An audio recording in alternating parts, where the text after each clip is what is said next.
හිතවතුනි මිත්‍රවරුනි අද ලෝක කම්කරු දිනය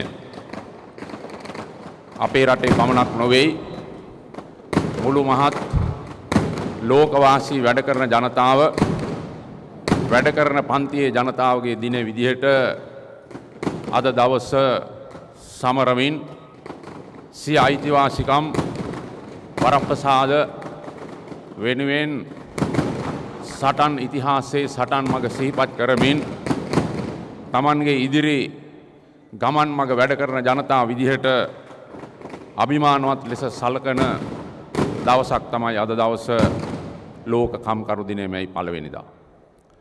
විශේෂයෙන්ම බ්‍රිතාන්‍ය පාලනයෙන් යටත් විජිතවාදයෙන් මේ රට නිදහස් වීමෙන් පසුව මේ රටේ වැඩ කරන පන්තියේ ජනතාවට සැබෑ නිදහස් රටක් ලෙස මේ රට සැබෑ ලෙසම සත්‍ය ලෙසම යථාර්ථවාදී ලෙසම නිදහස් කරනු ලැබුවේ SWRD බණ්ඩාරනායක මැතිතුමා 1956 සමාජ විප්ලවයත් සමග. එහි ප්‍රතිඵලයක් විදිහට තමයි තමුන්නාන්සලා අපි දන්නවා ලෝක කම්කරු දිනය ලංකාවේ නිවාඩු දිනයක් බවට පත් වුණේ. මේ රටේ වැඩ කරන පන්තියේ ජනතාවට නිදහස් වූ රටක් ලෙස දැනුනේ 56 සමාජ පෙරළිය සහ සමාජ විප්ලවයත් සමගයි. එදා මෙදා කාල සීමාව තුළ අපි රටක් විදිහට ඉදිරියට ඇවිල්ලා අද මේ රටේ සමස්තයක් ජනතාව විශේෂයෙන්ම නව නිදහසක් ලබලා පසුගිය දින සම්මත වූ ආණ්ඩුක්‍රම ව්‍යවස්ථාවේ 19 වෙන සංශෝධනයත් සමග නිදහස් රටක නිදහස් ලංකාවක සිය ජනතාවගේ අයිතිවාසිකම් පිළිබඳව නව වාර්තාවක් පිහිටුවමින් තමයි තමුන්නාන්සලා අපි සියලු දෙනාම එකට එකතු වෙලා සිටින්නේ. විශේෂයෙන්ම මම පැහැදිලිව සඳහන් කරන්නට ඕනේ මේ රටේ ජනතාව මාව ජනාධිපතිවරයා විදිහට පත් කර ගැනීමෙන් පසුව මා වෙත තිබෙන බලතලවලදී ඊටා පැහැදිලිව මා සතු වී ඇති බලතල මම පාවිච්චි කරන්නේ වැඩ කරන ජනතාවගේ අයිතිවාසිකම් ආරක්ෂා කරන්න වැඩ කරන ජනතාවගේ විශේෂයෙන්ම වරප්‍රසාද රකින්නයි කියන එක ඊටාම පැහැදිලිව මම තමුන්නාන්සලාට ප්‍රකාශ කරන්නට ඕනේ. පසුගිය දවස්වල රැකියාව වලින් සමහර අය දොට්ට දාලා තිබුණා. මාර්ග සංවර්ධන අධිකාරිය ආයෝජන මණ්ඩලයේ විශාල පිරිසක් එළියට දාලා තිබුණා. මම බොහොම පැහැදිලිව තමුන්නාන්සලාට කියන්නට ඕනේ. ඒ සියලු දෙනා මගේ නියෝගයෙන් නැවත සේවයට වාර්තා කරලා තිබෙනවා. ඒ අයගේ ආතිවාසිකම් මම ආරක්ෂා කරලා තිබෙනවා. මා සතු මේ බලතල මම පාවිච්චි කරන්නේ ජනතාවගේ නිදහස ප්‍රජාතන්ත්‍රවාදය මූලික අයිතිවාසිකම් සහ මානව හිමිකම් ආරක්ෂා කරලා මේ රට සමෘද්ධිමත් රටක් බවට පත් කරන්නයි. ඒ නිසා අපිට වැඩ කරන ජනතාවගේ දින විදිහට කම්කරු ජනතාවගේ දින විදිහට අපේ අධිෂ්ඨානශීලී භාවය අපේ උතුම් මාතෘ භූමිය ලෝකේ ප්‍රබුද්ධ රාජ්‍යයක් විදිහට ශක්තිමත් කොට නැගීමයි.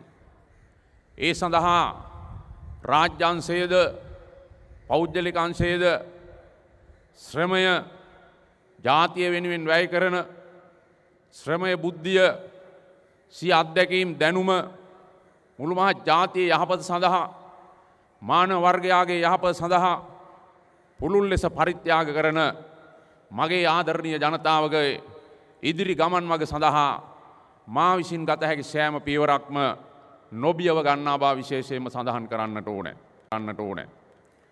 අපේ රට භෞතික සම්පත් සංවර්ධනය තුළ අද ගමන් ගන්නා ක්‍රියාමාර්ගයේදී මේ රට තව වඩා ශක්තිමත් දුගීභාවයෙන් තොර ආදායම් පරතරය අවම වූ රටක් බවට පත් කිරීම ඉතාමත් අවශ්‍යයි.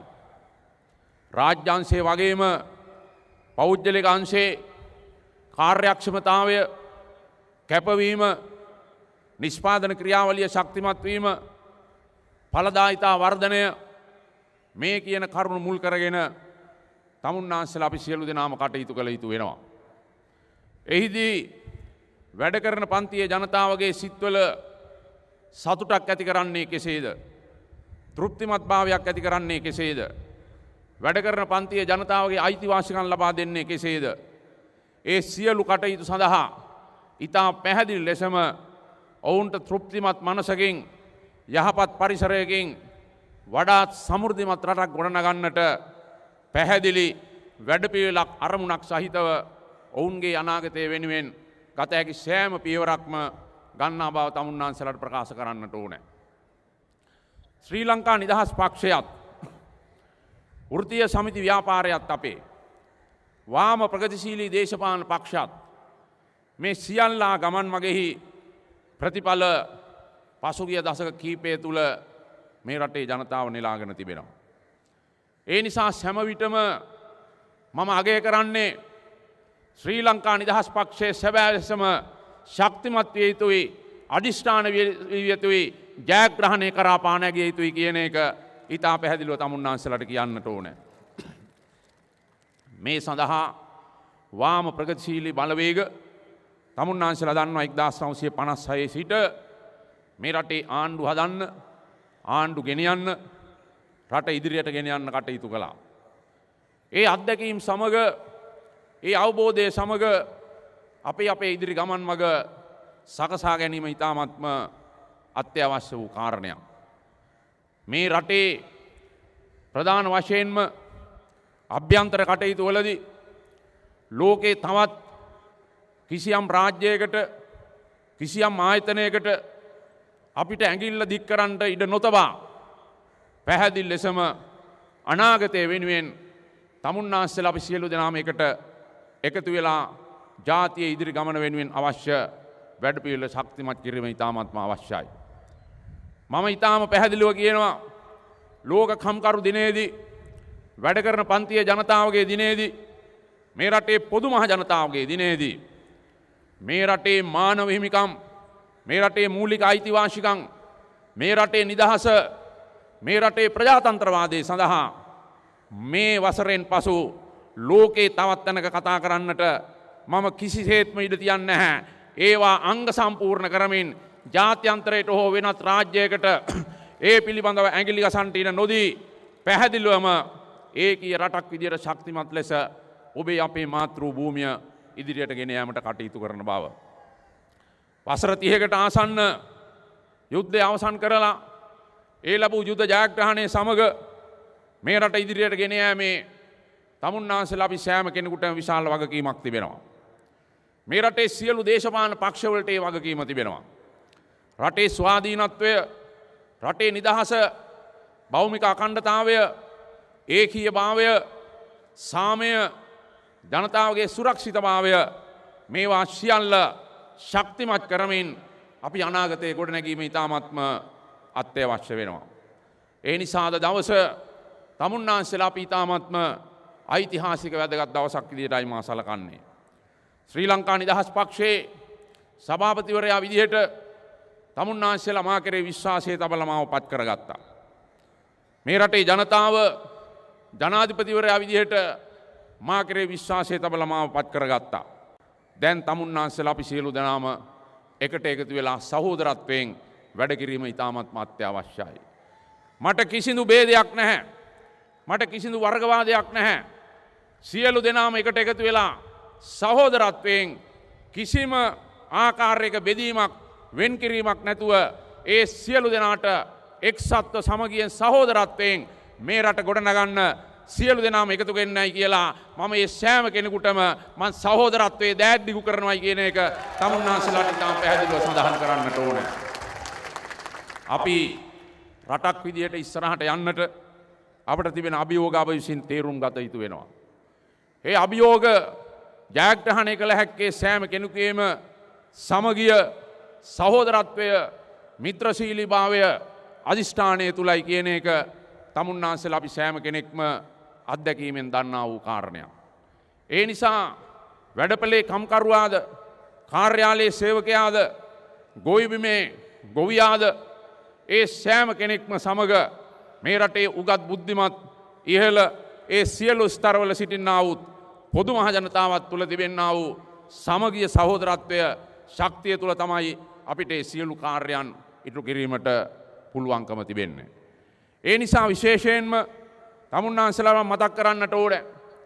පසුගිය සති කීපය තුළ ලංකාවේ දිස්ත්‍රික්ක කීපයක ගිහිල්ලා ශ්‍රී ලංකා නිදහස් පක්ෂයේ ක්‍රියාකාරීන් නායකින් මම හමු වුණා. ඉදිරි දිනවල අනිකුත් දිස්ත්‍රික්කවල මම යෑමට බලාපොරොත්තු වෙනවා. ශ්‍රී ලංකා නිදහස් පක්ෂයේ මේ සිටින සියලු නායකයින් ශ්‍රී ලංකා නිදහස් පාක්ෂිකයන් විදිහට තමුන්නාන්සලා මේ රටේ සමස්තයක් පොදු මහ ජනතාව සෑම ප්‍රගතිශීලී වාම බලවේග මේ රටට ආදරය කරන ජාතියට ආදරය කරන රට රැකීමේ උවමනාවක් තිබෙන ඒ සියලු දෙනා සමග අත්වැල් බැඳගෙන අපේ වෘත්තීය සමිති ව්‍යාපාරත් සමග මේ රටේ උගතින් බුද්ධිමතුන් සෑම කෙනෙක්ම ඒක රාශී කරගෙන මේ රට අලුත් රටක් විදිහට පරිවර්තන යුගයක් සමග ඉදිරියට යෑම අපිට ඉතාම අත්‍යවශ්‍ය වන්නේ. භෞතික සම්පත් වලින් පිරි ලෝකේ විශේෂයෙන්ම ජනතාවගේ තෘප්තිමත්භාවය තමුන්නාන්සලා අපි දන්නවා. කෙනෙකුට භෞතික සම්පත් වලින් කොතෙක් පිරී තිබුණත් ඔහු තෘප්තිමත්භාවයට පත්වන්නේ නැහැ. කෙනෙකුට සමහර විට ආහාර කොතෙක් තිබුණත් ඔහු තෘප්තිමත් වන්නේ නැහැ. විශේෂයෙන්ම පුජ්‍යලේකුගේ මනස ශක්තිමත් විය යුතුයි, සතුටටපත් විය යුතුයි. එසේනම් මේ රටේ සමස්තයක් ජනතාවගේ සතුට විශේෂයෙන්ම තෘප්තිමත්භාවය ඇති කිරීමට අවශ්‍ය වටපිටාවක් සකස් කිරීම ඉතාමත්ම අත්‍යවශ්‍ය වූ කාරණයක්. මේ රටේ තිබෙන්නා වූ සමාජ පරිසරයන් සියල්ල අපි තේරුම් ගැනීම ඉතාමත්ම අවශ්‍ය වෙනවා. උතුරේ ජනතාවත්, දකුණේ ජනතාවත්, නැගෙනහිර ජනතාවත්, බටහිර ජනතාවත්, සිංහලද, මුස්ලිම්ද, දමිලද, බෞද්ධද, කතෝලිකද, මැලේද, බර්ගර්ද, හින්දුද මේ කියන ප්‍රශ්න නෙවෙයි. ඒ සියල්ල තුළ අපි මනුෂ්‍යත්වය මිනිස්කම ගොඩනැගීම ඉතාමත්ම අවශ්‍යයි. ඒ නිසා ඒ සියලු ජන කොටස්වල සියලු ජාතීන්ගේ සියලු ආගමික සංහිඳියා පිළිවෙතක් තුළ සහජීවන පිළිවෙතක් තුළ මේ රට ගොඩනගන්න ජාතීන් අතර විශ්වාසය ඉතාමත්ම අත්‍යවශ්‍ය වූ දෙයක්. සෑම කෙනෙක් තුළම බිය, සැකය, අවිශ්වාසය නොමැතිව සෑම කෙනෙක් කෙරෙහිම එකිනෙකා තුළ විය යුතු අවබෝධය, මිත්‍රශීලීභාවය ඒ හැඟීම තුළ තමයි රටක් ගොඩනගන්න සෑම කෙනෙක්ම එකට එකතු වෙන්නේ.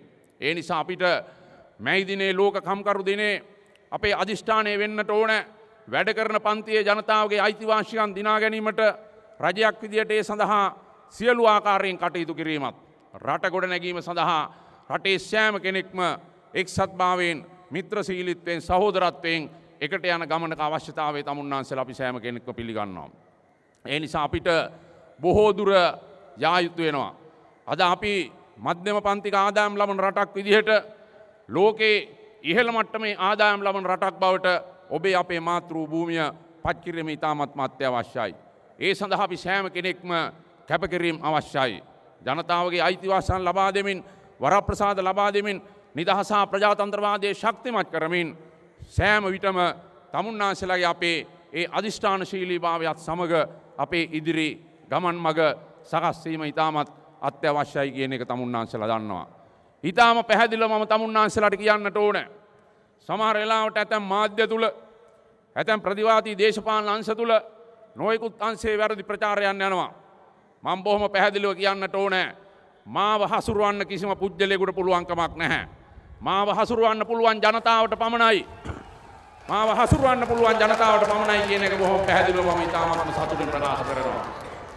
19 වෙනි ආණ්ඩුක්‍රම ව්‍යවස්ථාවේ මම ඉතාමත්ම සතුටටපත් වෙන ඡේදය තමයි ජනාධිපතිවරයා පාර්ලිමේන්තුවට වගකිය යුතුයි කියන ඡේදය. අපි සම්මත කරන ලද. මීට පෙර ජනාධිපතිවරයා පාර්ලිමේන්තුවට වගකිය යුත්තේක් නෙවෙයි. තනි තීන්දුව අරගෙන වැඩ කිරීමේ හැකියාව තිබුණා. මම ඉදිරියට කටයුතු කිරීමේදී ඉතා පැහැදිලිව කියන්නට ඕන 19 වන සංශෝධනයෙන් ඉවත් කරන ලද බලතල වගේම මා සතුව ඉතිරි වී ඇති බලතලවලදී ඉතාම ප්‍රජාතන්ත්‍රවාදී ලෙස පොදු සාමූහික සාකච්ඡා තුළ පාර්ලිමේන්තුවේ බහුතරයක අදහස් තුළ පොදු ජනතාවගෙන් එන අදහස් යෝජනා තුළ වැඩ කරන පන්තියෙන් එන අදහස් යෝජනා තුළ තමයි මම මා සතු බලතල පාවිච්චි කරන්න කියන එක ඉතාම පැහැදිලිව මම තමුන්නාන්සලාට සහතික වෙනවා. ඒ නිසා අපිට සුභවාදී අනාගතයක් තිබෙනවා. කිසිදු දෙයක් අසුභවාදී ලෙස හිතන්න උවමනාවක් නැහැ. කිසිම දෙයක් අයහපත් ලෙස හිතන්නට උවමනාවක් නැහැ. සුභවාදී ලෙස සිටීමත් අධිෂ්ඨානශීලී ලෙස කටයුතු කිරීමත් යහපත් පරමාර්ථයක් ඇතුව සැලැස්මක් තුළ වැඩ කිරීමත් ඉතාමත් අත්‍යවශ්‍යයි. අපේ රට අද තරණකාරී සමාජය තුළ ලෝකේ ප්‍රබුද්ධ රටක් විදිහට ඉදිරියට යන්නට ගොඩනගන්නට ලෝකේ විශිෂ්ට රාජ්‍යයක් වශයෙන් ඉදිරියට යන්නට ශ්‍රී ලාංකික ජනතාව ලෝකේ උතුම් ජාතියක් විදිහට අද පත්වී තිබෙන තත්ත්වය තව තවත් ප්‍රබුද්ධ කරමින් ඉදිරියට යන්නට අපි සෑම කෙනෙක්ම අධිෂ්ඨානශීලීව වැඩ කරමු. අවසාන වශයෙන් විශේෂයෙන් මම ස්තුතිවන්ත වෙන්නට ඕන ශ්‍රී ලංකා නිදහස් පක්ෂයේ සභාපතිවරයා විදිහට අද ඊටාම සාර්ථක මැයි රැලියක් ජනහමුවක් පවත්වීමට තමුන්නාන්සලා සෑම කෙනෙක්ම විශාල කැපවීමක් කරලා තිබෙනවා. පහුගිය දිනවල පාර්ලිමේන්තුවේ 19 වන ව්‍යවස්ථා සංශෝධනය නිසා අපේ පාර්ලිමේන්තුවේ මැති ඇමතිවරු විශාල වශයෙන් ඒ සඳහා ඒ අයට කාලය ගෙවන්නට සිද්ධ වුණා.